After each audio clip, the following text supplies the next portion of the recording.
Sebuah WA dari Menteri Sekretaris Negara kemarin malam mengagetkan saya. Waktu hanya diberikan sangat sempit. Dalam 2,5 jam harus sudah tiba di Istana Bogor. Ditunggu kehadiran Bosman jam 10 malam tepat. Inilah undangan untuk pertemuan penting dengan beberapa petinggi negara lainnya. Demikian info singkat setelah berbicara melalui telepon dengan beliau. Pak Menteri menindaklanjuti info dari WA tadi. Tanpa pikir panjang saya langsung berangkat dengan membawa alat tulis, baju batik yang digantung di kursi belakang mobil, di mana saya kepikiran untuk nanti saja dipakainya ketika tiba di Istana Bogor. Dalam perjalanan di mana agak gerimis malam tadi, kecepatan mobil di jalan tol Jagorawi tidak berani saya gaspol. Kepala saya terus bekerja. Kenapa saya dipanggil? Kenapa sekarang? Siapa yang hadir di sana? Apa yang harus saya persiapkan? Saya mencoba menganalisa, apa karena cadangan kas di Bank Indonesia menipis hingga waktu bertahan hanya beberapa bulan lagi? Lalu, apa hubungannya dengan saya? Apa cadangan devisa Indonesia menurun drastis karena ekspor yang menurun tajam? Lalu apa yang saya bisa lakukan? Apakah nggak ada pinjaman lagi karena dunia lagi susah semua? Bahkan IMF pun tidak ada dana yang tersedia, di mana Indonesia sudah masuk negara menengah atas sehingga diharapkan bisa berjuang sendiri,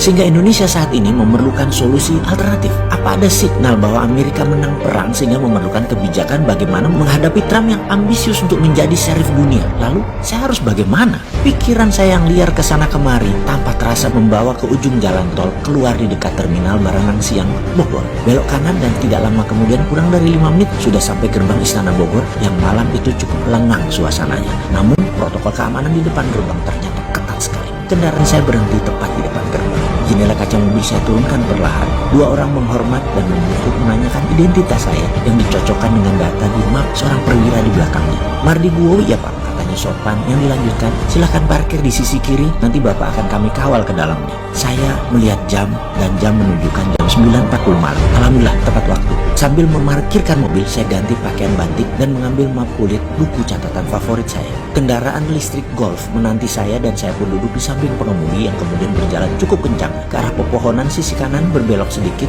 kemudian dari kejauhan gedung megah walaupun agak tua terlihat anggun ketika diberikan sorot lampu menyinari sekeliling gedung tersebut. Ini dalamnya Istana Bogor itu ya, demikian gumam saya dalam hati. Kendaraan listrik berhenti di posisi agak ujung, lalu 2 orang pria menggunakan batik menghormat singkat kepada saya sambil mengulurkan tangannya menunjukkan saya harus menaiki anak tangga di depannya, dan satu lagi temannya mendahului langkah saya mengarahkan kemana jalan yang harus saya tuju. Jajaran kursi antik dan meja di ruang pendopo terlihat sepi. Kemudian diarahkan saya ke belakang, ruangan yang ada 2 penjaga di pintunya dengan pintu tinggi warna putih, pintu 2 daun. Agaknya ruang meeting utama ini menurut perkiraan saya waktu itu. Ternyata saya tidak dibawa ke sana, tapi terus ke kanan, lorong agak panjang menuju satu ruangan tamu agak kecil jika dibandingkan ruang pendopo di depan tadi. Saya diperintahkan duduk, namun belum saya duduk ada suara memanggil nama saya. Pak Mardiwowi. Saya pun membalik badan dan ada 2 orang yang posisinya terhormat di negeri ini menghampiri saya, Pak Pratikno dan Pak Pramono Anung. Saya pun membalik badan, kedua telapak tangan saya rapatkan menghormat kedua tuan rumah tersebut dalam protokol COVID, di mana sejak tadi saya menggunakan face shield dan masker yang kemudian di belakang keduanya tanpa seorang dokter langsung mengecek suhu saya dan beberapa pertanyaan standar protokol COVID yang kemudian saya pun mencopot semuanya ketika dikatakan clear. Masker dan face shield saya lepas. Kemudian Pak Pratikno dengan santun berkata, terima kasih, pesan saya dijawab cepat dengan kehadiran Pak Mardigu di sini. Yang saya jawab cepat sambil setengah menunduk. Oh nggih, siap Pak Menteri. Oh iya maaf, ada apa ya? Kok orang seperti saya yang jauh dari kepatasan diperintah datang ke Istana Bogor? Pertanyaan saya tidak dijawab oleh Pak Pratikno, juga tidak dijawab oleh Pak Pramono Anung. Lalu Pak Pramono Anung berkata dengan perlahan, nanti di dalam saja semua penjelasannya. Sambil dirinya memerintahkan saya mengikuti dirinya berjalan. Silakan Pak Mardigu, katanya sambil berjalan, yang saya ikuti dengan segera. Kemudian kami berjalan ke arah ruangan yang tadi saya lewati dan kali ini pintu telah separuh terbuka. Pak Pratikno mendahului masuk dan saya pun mengikutinya. Jreng! Kehadiran kami menjadi perhatian beberapa pejabat yang duduk di meja meeting panjang, di mana posisi ujungnya ada Pak Presiden Jokowi, di kiri kanannya ada Panglima TNI, ada Kapolri, Ketua DPR, Ketua MPR, Gubernur Bank Indonesia, Ketua BPK, yang kemudian kami saling salam ala protokol COVID dan mereka pun mempersilahkan saya duduk di samping Pak Pratikno. Kami bersepuluh, di mana kemudian Pak Presiden memerintahkan yang lain kecuali yang berada di meja meeting ini untuk keluar ruangan. Semua ini membuat saya tegang sekali karena tidak tahu apa yang akan terjadi.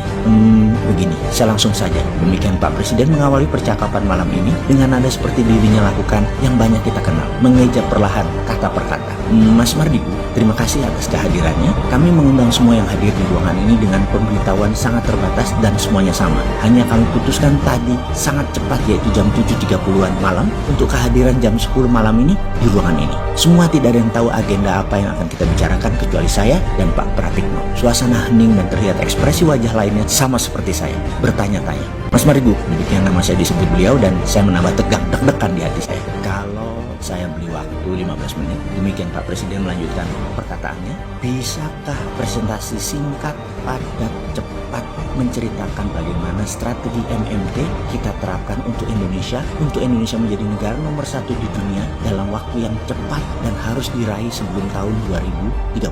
Di mana demikian Pak Presiden berkata dengan jeda panjang sebelum dilanjutkan. Di masa pandemik ini dan di tahun depan, Indonesia sudah bisa meningkat ekonominya dan kedaulatannya 2 kali lipat dari saat ini. Saya tarik nafas panjang dan dalam yang disaksikan 9 orang yang terhormat di negeri ini. Wajah mereka menunjukkan pandangan aneh menurut saya, karena mungkin di kepala mereka 15 menit waktu yang singkat untuk presentasi. Apa bisa? Saya tanpa basa-basi setelah membuka dengan salam, saya menyatakan, insya Allah bisa Pak Presiden. Kemudian beliau pun tanpa membuang waktu mengatakan, silakan jelaskan kepada kami. Saya pun langsung memulai dengan bercerita. Kalau Tiongkok punya 2 standar mata uang renminbi dan yuan 30 tahunan yang lalu, sekarang sudah 1 nilainya. Lalu ketika perang dagang memuncak, renminbi menerbitkan e-renminbi. Ini adalah strategi baru menerbitkan mata uang di era digital.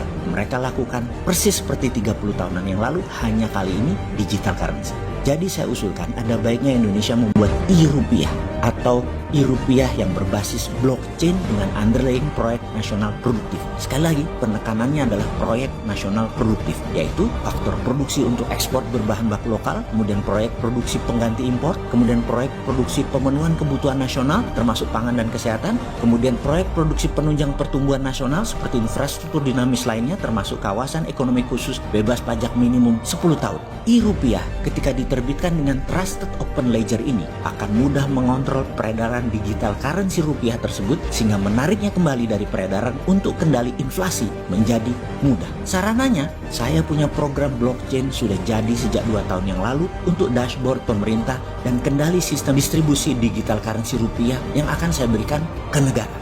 Dan sebaiknya dibuatkan lembaga khusus untuk hal ini, yaitu SKK Satuan Kerja Khusus Keuangan selama proyek ini berjalan, yaitu 10 tahun. Demikian presentasi saya selesai Pak Presiden, dan hadirin para pejabat negara yang terhormat, semoga bisa menjadi landasan acuan tindakan pemerintah ke depan. Tampak yang hadir semuanya diam menunggu reaksi Pak Presiden. Pak Presiden pun diam, berpikir dalam. Dalam hati saya berkata, kalau presentasi ini diterima, inilah moment of greatness. Sebuah meeting rahasia yang akan merubah jalan kehidupan berbangsa dan bernegara Indonesia ke depannya. Sengitnya dunia akan menekan Indonesia. Langkah Indonesia harus cepat dan tidak terbaca. Tahu-tahu Indonesia sudah menjadi negara besar dalam 2 tahun.